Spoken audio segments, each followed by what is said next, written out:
আমার মা ম্যারি আর আমাকে ডাকতো জেসাস ক্রাইস্ট, আমার আবাদত করেছে। যদিও আমি আমার আবাদত করতে বলি না, ঈসা আলাইহিস সালামও আবাদত করতে বলেছেন একজনের, তিনি কে?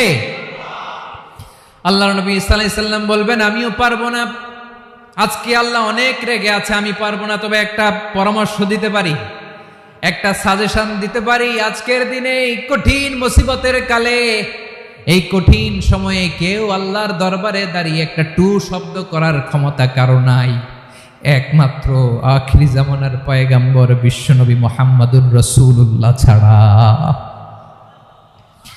মানুষগুলো এবার আগুনের মধ্যে পানি দিলে যেমনি আগুন নিভে যায়, দাউ দাউ করা হৃদয়ে জ্বলন্ত আগুন তাদের ঠান্ডা হবে। কিয়ামতের ময়দানে ওই বিভীষিকাময় সময়ে মুসিবতের কালে মানুষগুলো পাগল হয়ে বিশ্বনবীকে খুঁজতে আরম্ভ করবে। সবাই মিলে বিশ্বনবীর কাছে যে বলবে ইয়া রাহমাতাল লিল আলামিন, ইয়া খাতামান নবীন, রাহমাতাল লিল আলামিন। দেখেন আমাদের কি অবস্থা, কি কঠিন বিপদে আমরা আছি, দাঁড়াতে পারি না, সূর্যের আলোতে ঘেমে হয়রান। আজকে কেউ সুপারিশ করতে পারবে না। সব নবীরা অপারগতা স্বীকার করেছে, তারা বলেছে আপনি ছাড়া কেউ নাকি আল্লাহর সামনে দাঁড়াতে পারবেন না, আপনি একটু সুপারিশ করেন। বিশ্বনবী বলবেন আসো আসো, আজকের দিনে আমি ছাড়া আল্লাহর সামনে কেউ দাঁড়াতে পারবে না। বিশ্বনবী মাকামে মাহমুদে যে আল্লাহু আকবার বলে সিজদায় লুটিয়ে পড়বেন। আল্লাহ রাব্বুল আলামিন বিশ্বনবীকে এমন কিছু চমৎকার শব্দ শিখাবেন, ওই শব্দগুলো দিয়ে আল্লাহর প্রশংসা করে বিশ্বনবী কাঁদতে আরম্ভ করবেন। বিশ্বনবী এমন ভাবে অজর দ্বারায় সিজদায় লুটিয়ে পড়ে কাঁদবেন, রব্বুল আলামিনের রহমতের দরিয়ায় জোশ লেগে যাবে। রব্বুল আলামিন এই দৃশ্য থেকে সহ্য করতে পারবেন না। রব্বুল আলামিন বলবেন ইয়া মুহাম্মদ ইরফা রাসাক, ও নবী আপনি মাথা তোলেন, মাথা তোলেন, আপনার কান্না আমি সহ্য করতে পারি না। নবী আপনি মাথা তোলেন, সাল তুতা, আজকে আপনি যা চাবেন তাই দেব। নবী আপনি সিজদা থেকে মাথা তুলেন, সাল তুতা,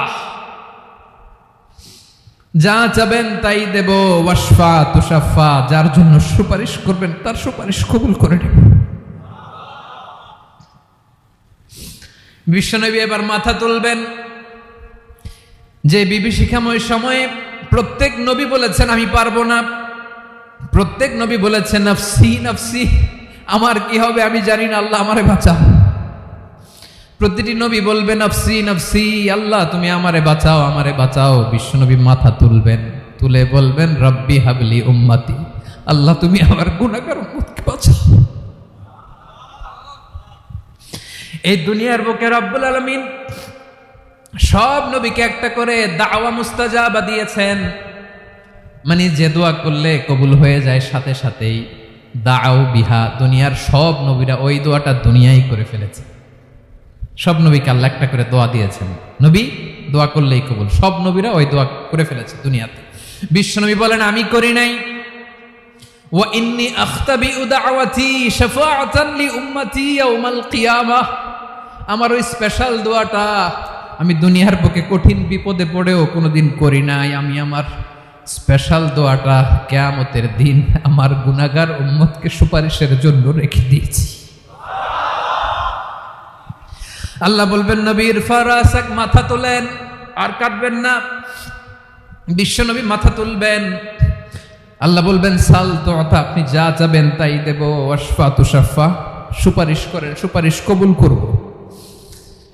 বিশ্বনবী বলবেন আল্লাহ ওই স্পেশাল দোয়াটা দুনিয়াতে করি নাই, আজকে আমি তোমার দরবারে দাঁড়িয়ে কিয়ামতের দিন ওই দোয়াটা করছি। আল্লাহ আমার যে উম্মতের হৃদয়ে যাররা পরিমাণ ঈমান আছে, আমার একটা উম্মতকেও তুমি জাহান্নামে ঢুকাতে পারবা না।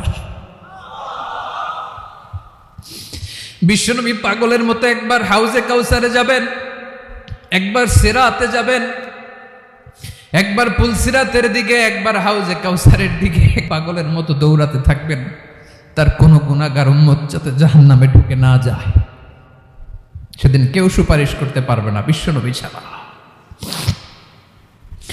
এজন্য 5 নম্বর আল্লাহ বললেন মান যাল্লাযী ইয়াশফাউ ইনদাহু ইল্লা বিইذনিহি। কার সাহস আছে, কার এত বড় বুকের পাটা কিয়ামতের কঠিন দিন আল্লাহর সামনে দাঁড়িয়ে সুপারিশ করবে? কারো ক্ষমতা নেই, কারো ক্ষমতা নাই। বিশ্বনবী সেদিন সেজদায় পড়ে উম্মতের জন্য কাঁদবেন, সবাই কাঁদবে, নফসি নফসি, আল্লাহ আমারে বাঁচাও, আল্লাহ আমারে বাঁচাও। বিশ্বনবী বলবেন উম্মতি উম্মতি। বিশ্বনবী আমার জন্য কাঁদবেন, আপনার জন্য কাঁদবেন, আমাদের জন্য সেদিন কেঁদে কেঁদে জাহান্নামের দরজায় দাঁড়িয়ে আমাদেরকে টেনে টেনে জান্নাতে ঢুকাবেন। এজন্য এই বিশ্বনবীর ভালোবাসা যেন আমাদের হৃদয়ে ভরপুর থাকে। আমার ভাইয়েরা, প্রতি শুক্রবার বিশ্বনবীর উপরে বেশি বেশি যেন আমরা দুরূদ পড়ি। আমরা যখন বিশ্বনবীর সালাম দেই, দুরূদ পড়ি, একদল স্পেশাল ফেরেশতা আছে যারা বিশ্বনবীর দুরূদটা নিয়ে সরাসরি বিশ্বনবীর রওজায় যায়, যে বলে অমুকের বেটা অমুক আপনারে সালাম দিয়েছে। বিশ্বনবী নিজ কবরের থেকে নিজেই সালামের উত্তর দেয়। বিশ্বনবীর ভালোবাসা যেন আমাদের হৃদয়ে থাকে, বিশ্বনবীর সুন্নাহ দিয়ে যেন আমাদের জীবনটাকে সাজাই। পারা যাবে ইনশাআল্লাহ? বিশ্বনবীর ভালোবাসা ছাড়া কেউ জান্নাতে ঢুকতে পারবে? বিশ্বনবীর পক্ষে আমরা বলবো, বিশ্বনবীর পক্ষে আমরা লিখব, বিশ্বনবীর জন্য আমরা আমাদের কলিজার রক্ত বিলিয়ে দিব, ঠিক কিনা বলেন? সেদিন বিশ্বনবী ছাড়া কেউ সুপারিশ করতে পারবে না। 5 নম্বর আল্লাহ বললেন মান যাল্লাযী ইয়াশফাউ ইনদাহু ইল্লা বিইذনি। কে আছে সুপারিশ করবে আল্লাহর সামনে? আর আপনি আপনার বাবার দরবারে যে সেজদা দেন, হ্যাঁ? ইব্রাহিম আলাইহিস সালাম থারথার করে কাঁপবে আর বলবে নফসি নফসি, আল্লাহ আমারে বাঁচাও। মুসা আলাইহিস সালাম থারথার করে কাঁপবে, আল্লাহ নফসি নফসি, আমারে বাঁচাও। আর আপনি পীরের দরবারে যে সেজদা দেন, কোথায় আছেন আপনি? খবরদার, কেউ বাঁচাতে পারবে না। যাকে ইল্লা আল্লাহ যাকে অনুমতি দেন, বিশ্বনবীকে দিবেন, নবীদেরকে দিবেন, এরপরে আল্লাহ তার স্পেশাল ওয়ালিদেরকে, মুত্তাকিনদেরকে, শহীদদেরকে, সিলেক্টেড বান্দাদেরকে দিবেন। কিন্তু কাকে দিবেন, কার জন্য দিবেন, দুনিয়ার কেউ জানে না। একজন ছাড়া, তিনি কে? আল্লাহর ওয়ালিদেরকে, নেককার লোকদেরকে আল্লাহ সুপারিশের অনুমতি দিবেন। কিন্তু আপনি যারে মানেন, যার পায়ে সেজদায় লুটিয়ে পড়ে থাকেন, তারে যে আল্লাহ দিবেন, এটার কোনো গ্যারান্টি আছে? কথা বলেন। এজন্য জপতে হবে একজনের নাম, আওয়াজ করে বলুন, তিনি কে? আয়াতুল কুরসির 5 নাম্বার কথা হচ্ছে, সেদিন কেউ কারো উপকারে আসবে না, সুপারিশ করার সুযোগ পাবে না, আল্লাহ যাকে অনুমতি দেয় তিনি ছাড়া। কয়টা গেল? 6 নাম্বার আল্লাহ বললেন ইয়ালামু মা বাইনা আইদিহিম ওয়া মা খালফাহুম। তোমাদের সামনে, তোমাদের পেছনে যখন যেটাই ঘটুক না জানে কে? আওয়াজ করে বলুন, কেউ যেটা জানে না জানে কে? কেউ যেটা দেখে না দেখে কে? কেউ যেটা শোনে না শোনে কে? ইয়ালামু মা বাইনা আইদিহিম ওয়া মা, দৃষ্টিগোচর, দৃষ্টির বাইরে যা ঘটে কে জানে? তবে ঘরের ভিতরে ঢুকে জানালা বন্ধ করে লাইট অফ করে যদি আমরা কিছু করি, ওইটা আর আল্লাহ জানে না। হ্যাঁ, জানে? ওইটাও জানে। যত কালো পর্দা লাগায়া লাইট বন্ধ করে একা একা পাপ করেন, দেখে কে? এজন্য অন্ধকারে পাপ করলেও সেখানেও আল্লাহর দৃষ্টি আছে না নাই? আলিমুল গায়বি ওয়াশ শাহাদা, দৃশ্য অদৃশ্য সব জানেন, সব। আল্লাহ বলেন ওয়া আসিররু কাওলাকুম আও ইজহারু বিহি ইন্নাহু আলিমুম বিযাতিস সুদূর। প্রকাশ্যে করো কিংবা গোপনে করো, সব জানেন। এমনকি অন্তরে অন্তরে কি ভাবো তাও জানেন। মুখে গালি দেন নাই, মনে মনে গালি দিচ্ছেন, ওটা তো আল্লাহ জানে না? হ্যাঁ, আলিমুম বিযাতিস সুদূর, অন্তরে যা আছে ওইটাও। ইয়ালামু খাইনাতাল আয়ুন ওয়া মা তুখফিস সুদূর।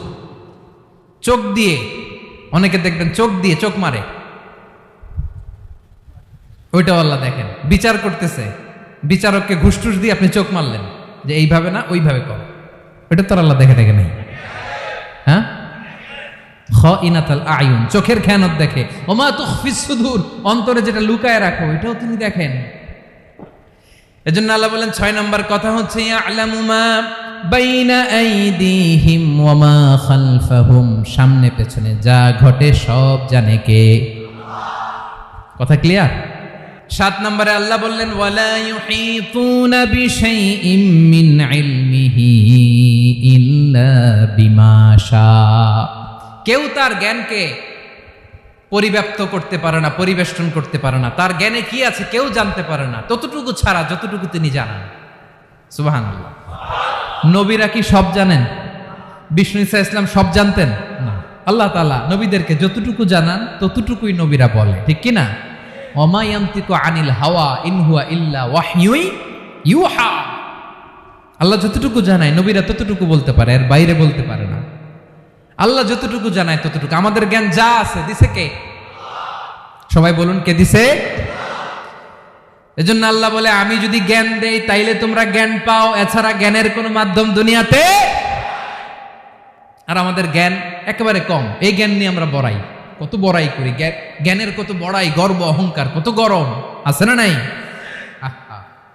কি জ্ঞান আছে আপনার? কি জানেন বলেন? ভবিষ্যৎ জানেন? কালকে কি হবে জানেন? তো কি জানেন আপনি? কালকে কি হবে এটাই তো জানি না, এখন কি হবে তাই জানি না, পিছনে কি করছিলাম এটা মনে রাখতে পারি না। আজ থেকে 1 মাস আগে এই বিকেলে আপনি কি করতেছিলেন মনে আছে? এত দূরে যাওয়া লাগবে না। আজ থেকে 1 সপ্তাহ আগে রাত্রে বেলায় কি খাইছিলেন মনে আছে? আজ থেকে 5 দিন আগে কোন জামাটা পরছিলাম মনে আছে? তো কি জানেন আপনি? কিছুই না। আমাদের জ্ঞানকে আল্লাহ বলেছেন কলিল। কি বলেছেন? এজন্য রব্বুল আলামিন বলেন তোমাদের জ্ঞান হলো কলিল। ওমা উতিতুম মিনাল ইলমি ইল্লা কলিলা। একেবারে যত সামান্য জ্ঞান আমি আল্লাহ তোমাদেরকে দিয়েছি, আসল জ্ঞান ভান্ডার একমাত্র আমি আল্লাহর কাছে। তাহলে আমাদের জ্ঞানকে আল্লাহ কি বলেছেন? কলিল। একটু বলুন কি বলেছেন? কলিল মানে কি? একটা মহাসাগরের মধ্যে, খেয়াল করে শুনেন বুঝবেন, একটা মহাসাগরের মধ্যে একটা চড়ুই পাখি যে যদি একটু পানি খায়, পানি খাওয়ার পরে ওই চড়ুই পাখির ঠোঁটে যে একটু পানি লেগে থাকে ওইটারে বলে কলিল। আল্লাহ বলে মহাসাগর থেকে পানি খাওয়ার কারণে চড়ুই পাখির ঠোঁটে যে একটু পানি লেগে আছে, এই পানিটা হচ্ছে তোমরা পৃথিবীতে যারা আছো সবার জ্ঞান, সবাই মিলে এতটুকু জ্ঞান, আর পুরো মহাসাগরের পানি হচ্ছে আমি আল্লাহর জ্ঞান। তাহলে আপনার জ্ঞান তো অনেক বেশি। এজন্য জ্ঞানের বড়াই করা যাবে না। আল্লাহ বলেন ওয়ালা ইউহিতুনা বিশাইইম মিন ইলমিহি ইল্লা বিমা শা। আল্লাহ যতটুকু জানান ততটুকুই আমরা জানি, তিনি যে কত জানেন আমাদের কোনো ধারণা নাই, ঠিক কিনা বলেন? কয়টা গেল? 7টা। আর রইল কয়টা? 8 নম্বরে আল্লাহ বলেন ওয়াসিআ কুরসিয়ুহুস সামাওয়াতি ওয়াল আরদা। তার কুরসি আকাশ জমিন বিস্তৃত। আকাশ এবং জমিনকে পরিব্যাপ্ত করে রেখেছে তার কুরসি, তার ক্ষমতা, তার কর্তৃত্ব। কুরসির 2টা তাফসির। এক তাফসির হলো কুরসি মানে ক্ষমতা, তার ক্ষমতা, কর্তৃত্ব, আকাশ জমিন বিস্তৃত। কুরসির আরেকটা ব্যাখ্যা হচ্ছে সরাসরি কুরসি, যেখানে আল্লাহ পা রাখে। কি রাখে? তার মানে হুজুর আল্লাহরও পা আছে? আছে। কেমন আমরা জানি না, আমাদের পায়ের মতো না। সুবহানাল্লাহ পড়েন তো। তাইলে আল্লাহ কার মতো? আল্লাহ আল্লাহর মতো। সুবহানাল্লাহ পড়েন। লাইসা কামিসলিহি শাই, কোনো কিছু তার মতো নয়। তো তিনি কার মতো? তিনি তার মতো। ওয়ালাম ইয়াকুল্লাহু কুফুয়ান আহাদ। ওয়াসিআ কুরসিয়ুহুস সামাওয়াতি ওয়াল আরদ। তার কুরসিটা আকাশ জমিন বিস্তৃত। এটা ঊর্ধ্ব জগতের কথা বাতুপাহাতের ভাইয়েরা। কোন জগৎ? ঊর্ধ্ব জগৎ শুরু হয় এই যে এখান থেকে, মাথার উপর থেকে ঊর্ধ্ব জগতের শুরু, ঠিক কিনা? এই যে শূন্যে যা দেখেন এটা প্রথম আকাশের মহাশূন্য। আল্লাহ বলেন ওয়ালাকাদ যায়্যানাস সামাআদ দুনিয়া বিজিনাতিল কাওয়াকিব। প্রথম আকাশের মহাশূন্যকে আমি তারা গ্রহ দিয়ে সুশোভিত করেছি। আমাদের পৃথিবীর চাইতে অনেক বড় গ্রহ আছে, যেমন সূর্য পৃথিবীর চেয়ে 13 লক্ষ গুণ বড়। কয় গুণ? 13 গুণ, 1300 গুণ, 13,000 গুণ। কত গুণ? আরো জোরে কত গুণ? চিন্তা করছেন পৃথিবীটা কত বড়, আর সূর্য নাকি পৃথিবীর চেয়ে? তার মানে সূর্যই কি সবচেয়ে বড়? না, সূর্যের চেয়ে কোটি কোটি গুণ বড় তারা আছে। এরকম কোটি কোটি তারা নিয়ে আমাদের গ্যালাক্সি মিল্কি ওয়ে। এরকম কোটি কোটি গ্যালাক্সি আছে প্রথম আকাশের মহাশূন্যের মধ্যেই। এরপরে দ্বিতীয় আকাশ। এই দ্বিতীয় আকাশটা প্রথম আকাশের তুলনায় কত বড়? বিশ্বনবী বলেন তোমার হাতের আংটি যদি মরুভূমির মাঝখানে ফেলে দাও পুরো মরুভূমির তুলনায় তোমার হাতের আংটি যত ছোট, দ্বিতীয় আসমানের তুলনায় প্রথম আসমানটা ঠিক তত ছোট।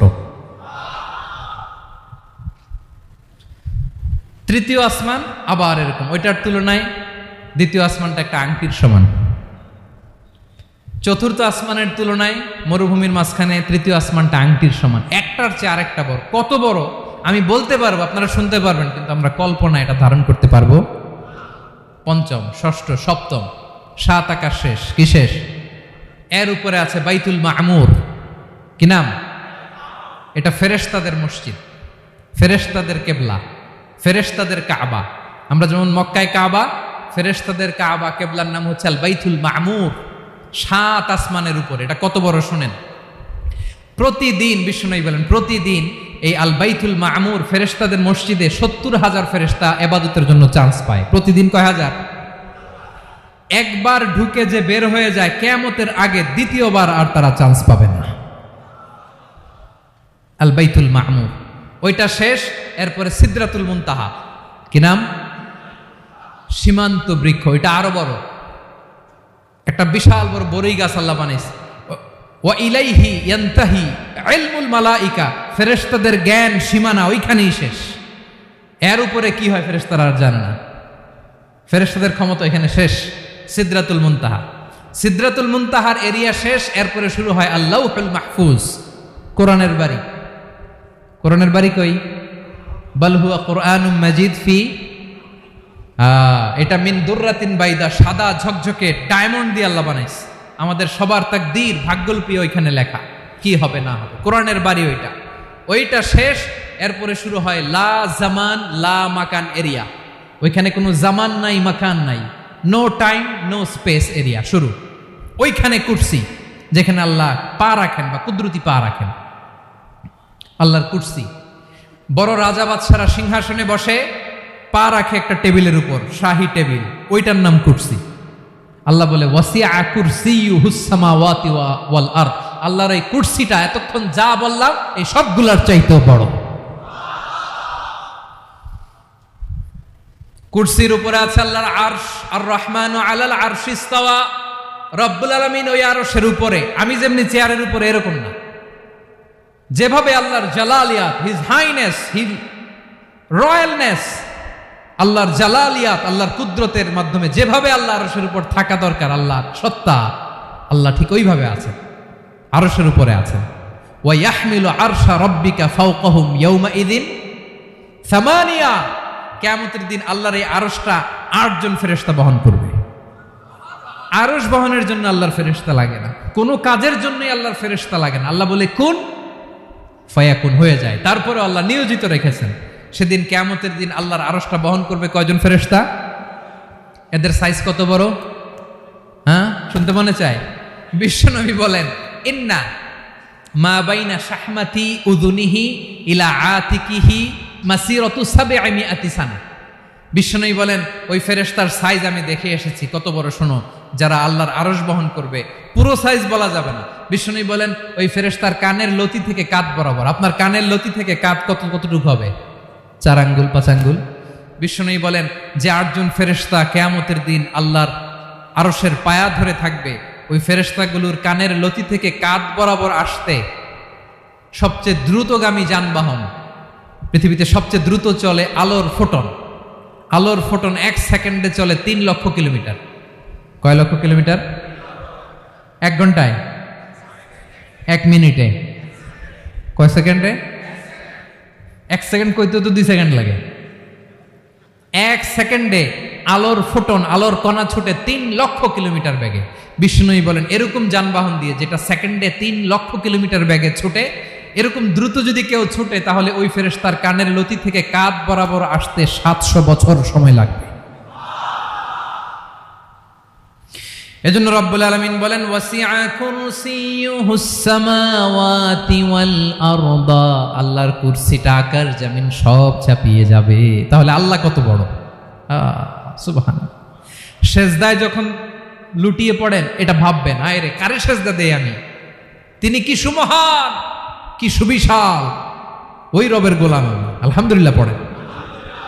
9 নম্বর আল্লাহ বলেন ওয়ালা ইয়াউদুহু হিফযুহুমা, এই বিশাল আকাশ জমিনকে রক্ষণাবেক্ষণ করতে যে আল্লাহ কঠিন কালেও ক্লান্ত হয় না, নাকি আমার আপনার মতো ক্লান্ত হয়?